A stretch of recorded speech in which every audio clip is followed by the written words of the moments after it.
Seguimos para um espaço de análise. Vamos falar sobre as jornadas da ética deontológica profissional do advogado. Jornadas essas vão acontecer a partir do dia 14, 15 e 16 aqui na cidade de Maputo. Para falar, desenvolver mais sobre estas jornadas, temos cá no estúdio o Dr.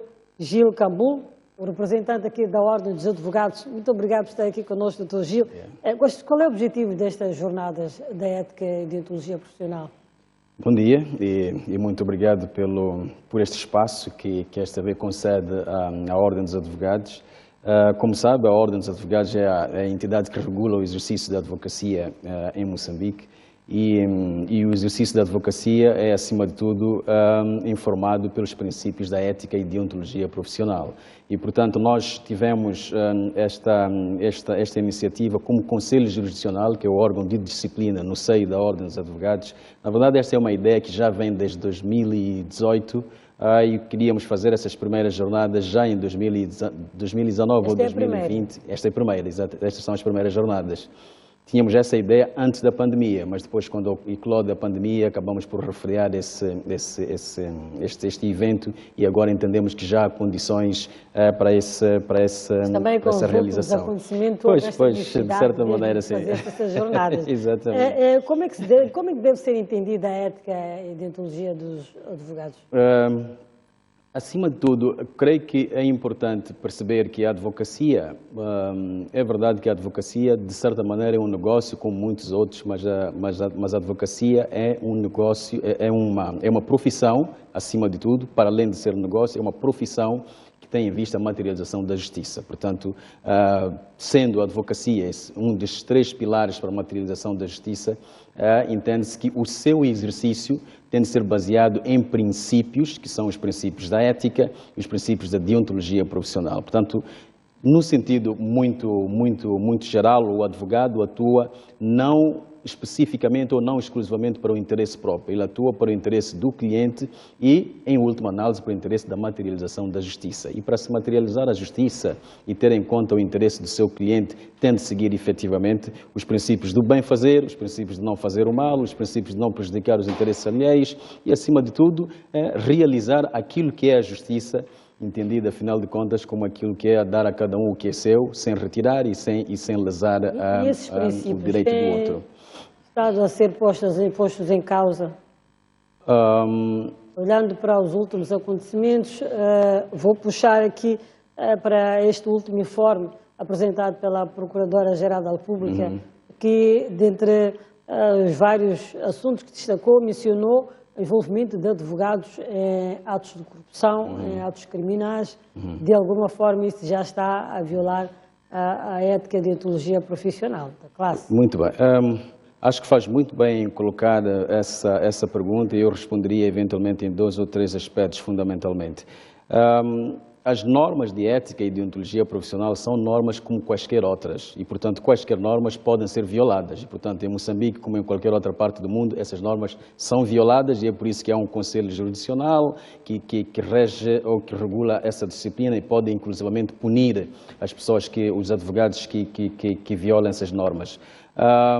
Realmente nos últimos dias tem havido muita mediatização à volta do comportamento ético ou do exercício da advocacia. Temos, por exemplo, esta nota que indicou sobre o informe da Procuradora, da Senhora Procuradora-Geral da República, é um informe sobre o qual nós, os advogados, temos muito a dizer, porque na verdade, foi publicado, foi indicada aquela nota com tanta publicidade, mas até hoje ainda estamos à espera de saber de que é que concretamente estava a falar a Senhora Procuradora ou sobre quem que estava a falar concretamente. Portanto, creio que neste fórum não tem muito a comentar especificamente sobre este informe ou sobre essa nota da Senhora Procuradora, mas devo-lhe confessar que, como em qualquer lugar do mundo, existem tantos advogados que cumprem estritamente as normas de ética e deontologia profissional e existem outros tantos que são prevaricadores e a Ordem dos Advogados está lá, o Conselho Jurisdicional está lá não apenas para punir os advogados,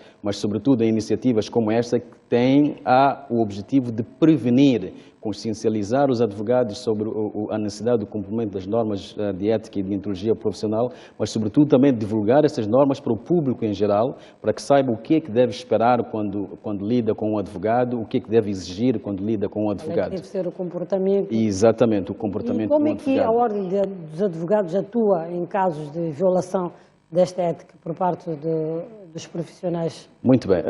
A Ordem dos Advogados, como sabe, tem um conselho jurisdicional, que é justamente o órgão que está a preparar estas jornadas. O conselho jurisdicional é o órgão de disciplina da Ordem dos Advogados, o que quer dizer que sempre que houver uma violação da ética e da deontologia profissional e alguém tiver o conhecimento desse facto, pode fazer uma participação do advogado em causa à Ordem dos Advogados, e o Conselho Jurisdicional, havendo matéria para prosseguir, o Conselho Jurisdicional efetivamente inicia um processo disciplinar que, havendo matéria, repito, pode terminar com uma sanção sobre o advogado. E as sanções são de diversa ordem, desde suspensão, multas, etc., até inclusivamente a retirada da carteira profissional. E o Conselho Jurisdicional tem sido atualmente muito ativo sobre estas matérias e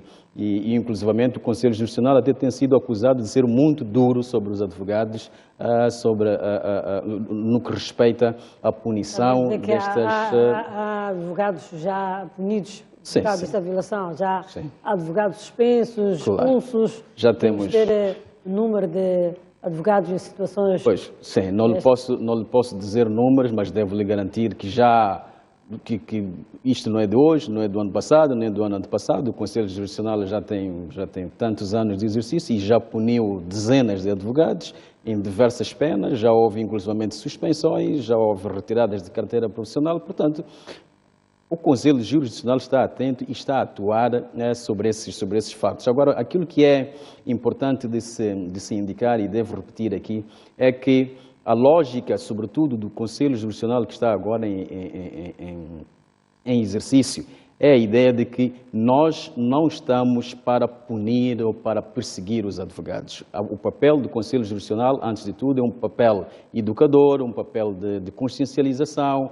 e só mesmo em situações que realmente justifiquem isso é que há punições. Portanto, é um pouco esse também o objetivo destas jornadas, se me permitir, só para lhe dar assim uma visão um pouco mais alargada dos objetivos que nós temos nessas jornadas. O primeiro deles, eu diria que é a divulgação das normas de ética e deontologia profissional, não apenas para os advogados, mas também para o público em geral. É tanto que nós estamos a exigir, inclusivamente, que todos os advogados e estagiários da segunda fase participem desde o primeiro ao último dia das jornadas. Portanto, os advogados e estagiários são como que o nosso viveiro dos advogados, são eles os donos da advocacia do futuro, e queremos que, desde agora, eles já incorporem exatamente. O segundo objetivo tem a ver também com a consciencialização dos advogados e também do público em geral sobre as prerrogativas do advogado. O advogado não tem só deveres, tem também prerrogativas, sendo a advocacia um dos 3 pilares da justiça. O advogado tem prerrogativas, desde logo um deles é a independência de vários poderes que podem circundar o seu exercício. Então queremos que os advogados tenham consciência disso, mas também queremos discutir o conteúdo das matérias de ética e deontologia profissional nos currícula das universidades. É por isso que vamos contar, inclusivamente, com a participação de professores universitários, com dirigentes das universidades, que nos vão dizer como é que tem sido a formação, como é que têm sido incorporadas as matérias de deontologia profissional nos currícula académicos do curso de Direito. Vazio. Neste momento sentimos. Desta disciplina ou destas matérias. Exatamente. Nós sentimos isso porque todos nós não só somos formados em Direito, como muitos de nós somos inclusivamente professores em universidades. E, portanto, sabemos o que é que se dá lá. Sabemos que, neste momento, a formação não é uma crítica, é uma discussão para a melhoria, mas sabemos que, neste momento, a formação dos licenciados em Direito tem estado quase exclusivamente centrada em matérias técnicas. E é verdade que nós, como Ordem dos Advogados, na formação em sede de estágio, nós temos uma formação muito forte sobre a ética e deontologia profissional, mas eventualmente essa formação pode iniciar já no período da licenciatura. Sei, por exemplo, que a Universidade Eduardo Mondlane tem um centro de prática jurídica em que um dos módulos é sobre ética e deontologia do advogado. Portanto, há um seminário à volta disso, entendo que é um bom exemplo a seguir, mas queremos com estes players também discutir e ver como é que nós podemos concertadamente a trabalhar no sentido de intensificar ainda mais esses conteúdos na formação dos estudantes. Finalmente, temos o interesse em discutir a relação interinstitucional. Portanto, a nossa relação como advogados, com os juízes, com os procuradores, com as polícias, com os conservadores, etc., porque ultimamente tem havido um ambiente de aparente crispação, sobretudo entre os advogados e juízes. Esteve há pouco a indicar, por exemplo, os últimos desenvolvimentos, e esses desenvolvimentos às vezes mostram um pouco uma aparente crispação que nós, na verdade, queremos muito desanuviar essa crispação. Significa que estarão presentes também exatamente. Esta classe de juízes? Pois, nós vamos ter, nos 6 painéis de oradores que nós vamos ter advogados, vamos ter juízes, vamos ter procuradores, vamos ter professores de direito, vamos até ter filósofos que nos vão ajudar a refletir. Portanto, é uma generalidade de pensadores que nós vamos ter para nos ajudar. Gostaria depois de falarmos um pouco mais desta relação que está um bocadinho beliscada. E sei que também o segredo profissional, que foi bastante posto em causa num dos julgamentos mais mediatizados, que é o julgamento de casos de dívidas ocultas, houve advogados que foram acusados pela própria ordem de estarem a violar o sigilo profissional. Gostaríamos de entender, o sigilo profissional também, acredito que faz parte da ética da deontologia. Quando é que o advogado viola segredo profissional, quando é que é considerado segredo, até mesmo para a própria sociedade saber, perceber como é que atua ou como é que deve atuar os advogados. Eu sei que na altura foram também bastante criticados os advogados, provavelmente porque não entendemos como é que funciona o sigilo profissional. Exatamente. E faz muito bem por colocar essa pergunta. Realmente a matéria de sigilo profissional é uma matéria muito delicada e já agora indico que o sigilo profissional é um dos temas específicos que nós vamos ter nestas jornadas. Mas, acima de tudo, em poucos segundos, aquilo que eu diria à volta deste tema é que o sigilo, o dever de sigilo do advogado é como que o pilar do exercício regular da advocacia, porque se uma pessoa vai ter com um advogado, o advogado é como que um médico ou isso, mas se uma pessoa vai ter com um advogado e explica ou expõe um determinado caso e pede a assistência do advogado, a primeira coisa que essa pessoa espera é não ver os seus problemas na televisão, nos jornais, nas fofocas públicas, etc. Portanto, a lei e, sobretudo, nós, nas várias jurisdições que existem pelo mundo, nós podemos ter divergências várias entre como é que é exercida a advocacia.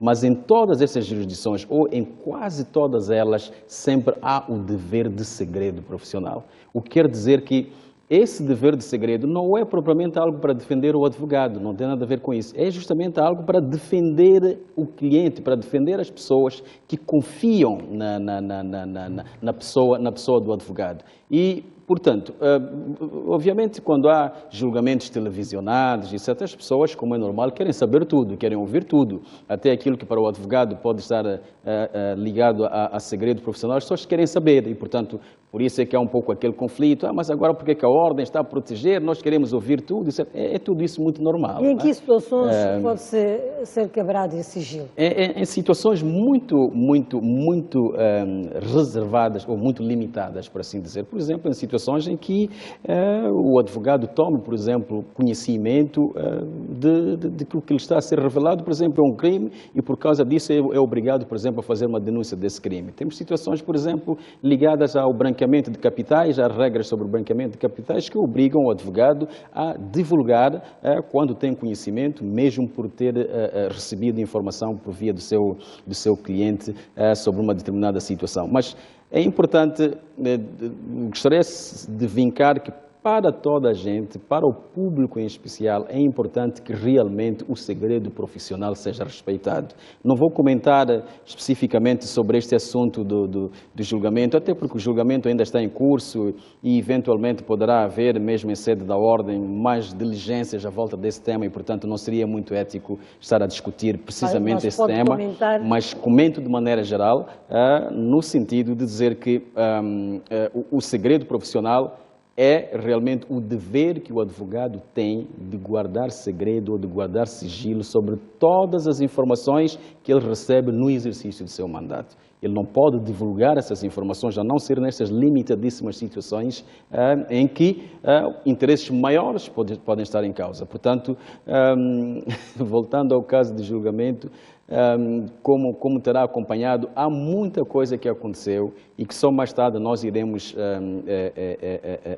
perceber, eventualmente, a culpa foi de quem, porque há até divergências de interpretação, etc. Portanto, há muita coisa que ainda temos que discutir. Certo, não posso comentar muito sobre isso, mas pode comentar sobre a relação do advogado com os juízes que também, depois do julgamento, os advogados acabaram quebrando todas as barreiras para dizer aqueles que lhes vinha à alma, que de facto o ambiente não é bom. O que é que tem que estar assente aqui? Muito bem. Os tribunais ou os juízes, assim quisermos dizer, de alguma forma estão a interferir no trabalho dos advogados, ou os advogados estão a violar também a ética ao afrontar, se pode-se dizer, os tribunais. O que é que está em causa aqui? Muito bem. Acho que realmente os últimos acontecimentos mostraram um pouco este cenário e para nós preocupa-nos esta aparente, insisto que é mesmo aparente, esta aparente crispação entre a advocacia e as magistraturas, etc. Mas gostava de vincar claramente que, sobretudo, o ambiente de julgamento é sempre um ambiente de crispação. E, portanto, às vezes, quando aquela crispação sobe de tom, isso até é saudável em algum momento. Agora, existem limites, como é evidente. É por isso que o próprio juiz, no final de uma audiência, pode muito bem participar um advogado à ordem dos advogados e dizer: este vosso profissional excedeu-se. Mas o advogado também pode participar, o juiz, ao Conselho Superior de Magistratura, exatamente como aconteceu. Podemos ter razão ou não ter razão, mas o que é ponto é que cada um daqueles intervenientes processuais tem a prerrogativa de dizer: tudo bem, até aqui é uma discussão que está no limiar próprio de uma tensão de julgamento, mas daqui para frente já não podemos aceitar mais. Portanto, acima de tudo, creio que o que é mais importante é as entidades perceberem que todos nós estamos a trabalhar para a materialização da justiça. E é óbvio que se o advogado está lá e quer lutar, por exemplo, para a absolvição do seu cliente ou para a condenação da parte contrária, etc., as emoções sempre sobem e os juízes também, às vezes, têm a percepção de que, eventualmente, o advogado quer ir para cima do juiz, etc. E, portanto, há sempre um ambiente de tensão que é próprio do julgamento, até entre nós, advogados. Mas mesmo depois do julgamento, a ordem saiu a denunciar aquilo que se chamou de perseguição, exatamente, de falta de respeito, exatamente, com a profissão do advogado.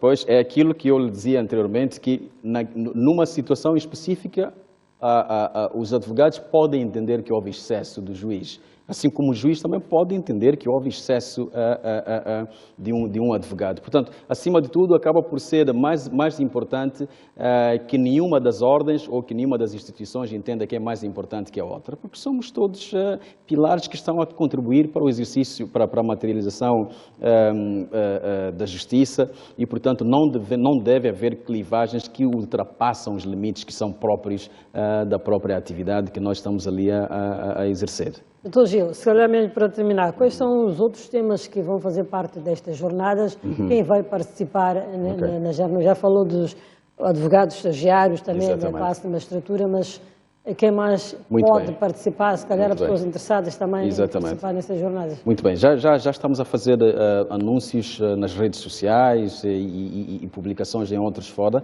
mas basicamente todos os interessados, toda e qualquer pessoa interessada pode participar nestas jornadas. As jornadas são, como dizia anteriormente, obrigatórias para os advogados estagiários da segunda fase, mas vamos contar, como dizia anteriormente, com advogados, juízes, procuradores, professores de direito e até filósofos. E quanto aos outros temas, subtemas, por assim dizer, que nós vamos abordar, nós vamos ver, já lhe dizia, as temáticas da ética nos currículos académicos, vamos ver a responsabilidade civil do advogado, vamos ter também a importância da ética no diálogo interinstitucional, vamos inclusivamente discutir a advocacia, a modernidade e digitalização, não é? Vamos discutir, por exemplo, se o advogado deve ou não fazer publicidade dos seus serviços, é um tema que tem estado muito à baila nos últimos dias, e sobretudo, como último ponto no qual vamos falar inclusive do segredo profissional, vamos falar do papel do advogado no reforço da confiança, porque ultimamente conversávamos há pouco e me dizia que parece que nos últimos dias a imagem dos advogados tinha estado um pouco beliscada e, portanto, temos também aqui o interesse de mostrar o que é que realmente existe e sobretudo, tranquilizar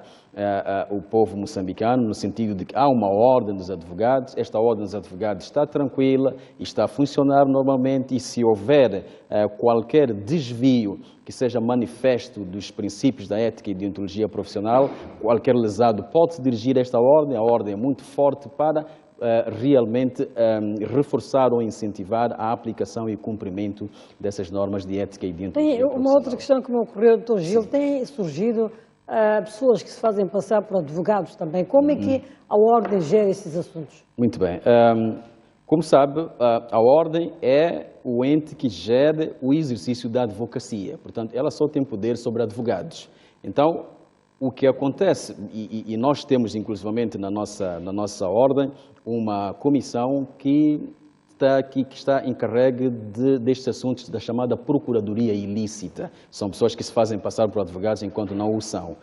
Então, sempre que nós descobrimos isso, fazemos a denúncia própria para as autoridades criminais, porque isso é crime. E, portanto, estes assuntos são regidos, são tratados como crimes e não como infrações disciplinares, porque só pode cometer uma infração disciplinar quem é advogado. E, portanto, se não faz parte e acha que faz enquanto não faz, então isso é um crime. Como é que um cidadão comum pode perceber que está diante de um advogado ou não? Pois é difícil, mas agora nem é difícil, na verdade. Agora é muito simples. Se um cidadão comum se está a relacionar com alguém e alguém se apresenta como advogado, são 2 ou 3 truques, por assim dizer, que devem ser seguidos. Primeiro, pede o número de carteira profissional. O senhor é advogado, todo advogado tem um número de carteira profissional. E quando lhe dá esse número de carteira profissional, pode simplesmente fazer uma chamada para a Ordem dos Advogados e dizer: queria simplesmente confirmar que o número 754 pertence ao Dr. Gil Cambulo. Vão lhe dizer se pertence mesmo ou se essa pessoa está inscrita ou não, mas se não quiser telefonar, também pode entrar para o website da Ordem dos Advogados, estão lá, todos os advogados inscritos têm o seu número de carteira profissional. Se ele não está ali, já é um tema ali e já pode desconfiar e eventualmente tomar as diligências que entender necessárias, que são designadamente comunicar à ordem ou comunicar à polícia, porque é um crime a procuradoria ilícita. Está certo. Muito obrigado, Dr. Gil Cambulo, aqui a falar sobre estas jornadas da ética e deontologia. Vão acontecer a partir do dia 14, 15 e 16 aqui na cidade de Maputo.